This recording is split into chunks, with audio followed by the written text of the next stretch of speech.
This is my wife's Minolta X300 35mm SLR film camera. She bought it in 1987 for the sum of £175, including the lens. However, I can't remember the last time we used it. Definitely not in the past 20 years since our son was born. It has a Minolta 50mm MD prime lens, f1.7, and it's fully manual. Judging from what I've researched recently, both the body and lens are still highly respected in terms of being great for beginners in film photography and the quality of the lens and the images that it gives. To be honest, I'm wishing my DSLR was this size and weight. It's a nice little size to handle. However, I didn't get it out with a view to shoot in film, at least not yet. That's definitely out of my budget at the moment, but I would like to. Anyway, encouraged by a photography friend and seeing many photographers on YouTube shooting with manual lenses on modern cameras, I was curious about using this lens on my DSLRs. So I bought an inexpensive adapter for the MD attachment to go on my Canon EOS EFS cameras. So here's the adapter, and one of the things that I found when I was researching, because there were adapters where it didn't have this insert with the glass in it, so I did a little bit more research wondering what the difference was, and the 50mm Minolta lens isn't compatible with the Canon cameras unless you have this piece of glass in there to help direct the light onto the sensor. So if you're looking to do this sort of thing, don't go for the first one you see. Do some in-depth research, such as is this lens compatible on my camera? Anyway, so that's a little bit about this adapter. I've been using it on my Canon 400D, not the 40 that I normally shoot with my digital lenses. And my thinking for that was, if I am going to shoot film, I don't have live view, but also with the way my vision is affected by my spine and my fibromyalgia, I want to make sure that I'm looking through the viewfinder to make sure that the images are in focus as much as I can, as much as I think they are, until I look at the back screen. So not having live view on this camera actually forces me to raise it up to my eye, and actually raising it up and with the manual lens, getting it in focus is quite nice. It takes me back to when we did use the Minolta and just sort of holding it up like this. What I will say is that in the advert for the adapter, it did say will focus to infinity. But what I've found is that how you would normally use this lens, which does have infinity setting on it, if you were using it on the Minolta film camera, those settings aren't the same for using it on the Canon. What I'm finding is that for a lot of the shots, I'm at around, and that includes sort of distance, so say I've been shooting at f8, I'm at around the setting of 1.5, 1.7 meters. If things are closer, then obviously I'm dialing it this way. So I'm kind of only going from 1.5 and then backwards down towards sort of the closer distances on there. So it won't focus up to infinity. So before I dared use this combo at an event and then get home and realise all my images are rubbish, I took a little walk around where I live to get a feel for the lens. While nothing special, these images did show me that the camera and lens combo worked, and more importantly, as I've said earlier, I could get my shots in focus.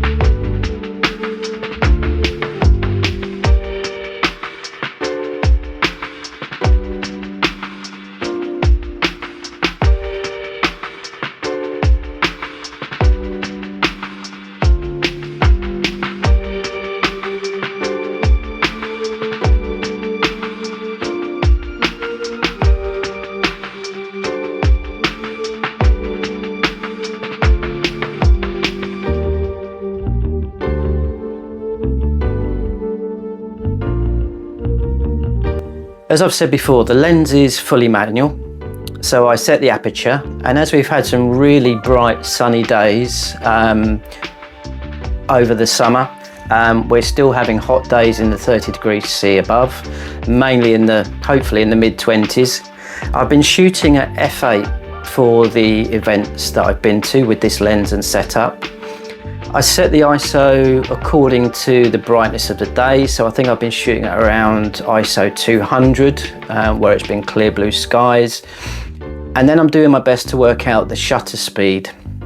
I don't have a light meter. I could probably find one that I could put in my phone, but where the light is fairly constant, I'm finding my range that I need and then shooting within that. Doesn't matter if I'm underexposed, I'm shooting raw as I always do, and then I can improve the shadows, recover the shadows, but I don't want to blow out the highlights because you can't recover that as well in post-processing. The colour rendering on this lens and through this camera is really nice. The overall look of the images has impressed me, and also the people that I've shown, and the MD lens on this camera certainly has its own vibe.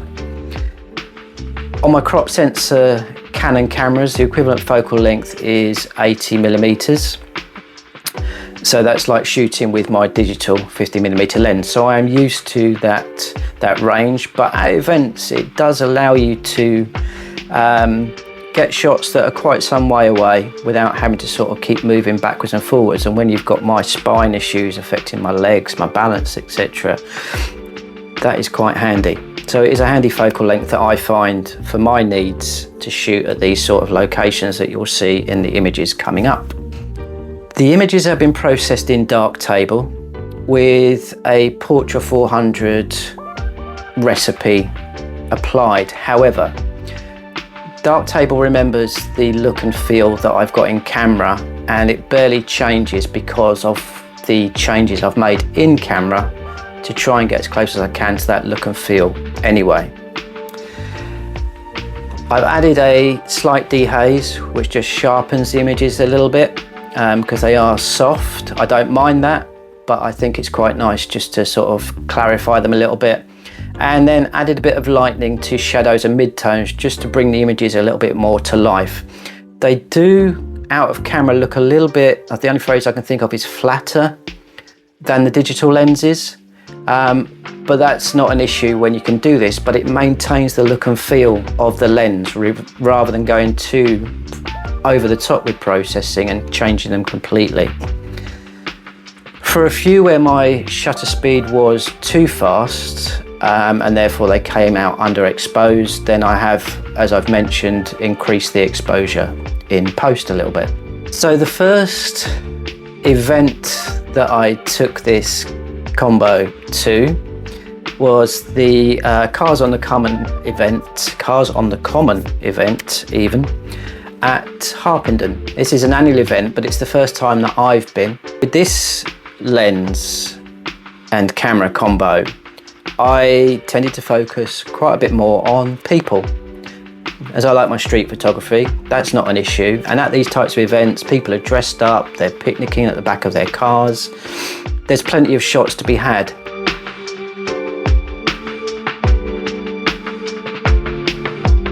The best images to demonstrate the look and feel of this lens are these two images of these bikes lined up. And you've got the various colours of the bikes, the blue, the yellow, the red, and it really demonstrates, you can see a look and feel in these images.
This is my favourite shot from the day in Harpenden, and people I've shown it to have just said, and yes, these are photographers, but people I've shown it to have said this is perfect.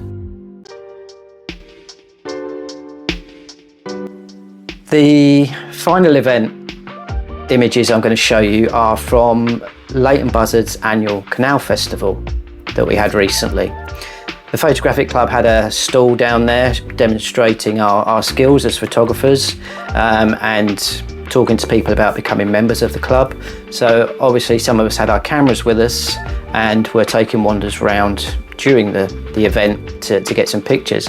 It takes place around Tiddenfoot Lake that you'll have seen me shoot at in other videos, and there is a bridge there which goes across and down to the canal, where there are canal boats lined up trading their wares along the canal. So around that whole area, with stalls around the lake and then the stalls on the canal boats, it really is a fantastic place. And you've got artisans and craftspeople doing their thing to demonstrate and sell their products too. These images are of a lady called Kerry of Rainbow Pot Products, and just with her whole look, her own fashion style, and by spinning the yarn she was going to use for her crochet on the spinning wheel, there was just something to here that I had to take some time and capture a few images of. And it's a nice little set of 6 images. I've collaborated with Kerry on Instagram with the post that I posted, and she's really happy with them. I've also emailed them a copy of the images for her to use as she sees fit, if she wants to.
As ever, if you have made it this far through my waffle, thank you so much for watching.